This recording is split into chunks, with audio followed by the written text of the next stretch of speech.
Bonjour, voici la correction de l'exercice 10, page 59. Donc nous avions une réaction chimique entre le métal aluminium et le dioxygène de l'air pour former de l'oxyde d'aluminium. On nous demandait dans la question 1 de construire et de compléter le tableau d'avancement associé à la réaction.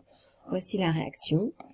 On nous demandait de remplir le tableau de manière littérale, c'est-à-dire qu'on note la quantité à l'état initial d'aluminium ainsi. Ici, vous avez la quantité à l'état initial de dioxygène.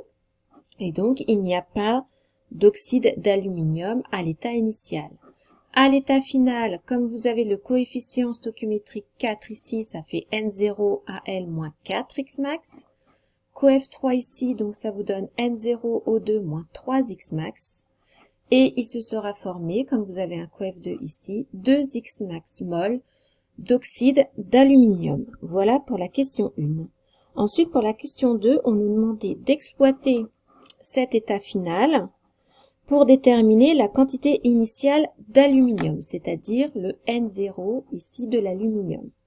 Or, dans l'énoncé, on nous dit qu'il s'est formé 80 millimoles d'oxyde d'aluminium. Donc, d'après le tableau d'avancement, nous connaissons donc cette quantité-là. Cette quantité est donc égale à 80 millimoles. On sait donc que 2x max, puisque c'est bien écrit dans le tableau que cette quantité est égale à 2x max, est donc égale à 80 millimoles, c'est-à-dire 0,080 mol. Nous pouvons donc en déduire la valeur de X max, qui est 0,080 sur 2, donc 0,040 mol. Une fois que l'on a la valeur de X max, on avait une autre information dans l'énoncé, à savoir que l'aluminium était le réactif limitant. Donc regardons maintenant à nouveau le tableau. L'aluminium ici, donc cette colonne-là, est le réactif limitant. Ça veut donc dire que cette case-là, à l'état final, doit être égale à 0. Donc, nous allons appliquer cela. Voilà, cette case-là est égale à 0.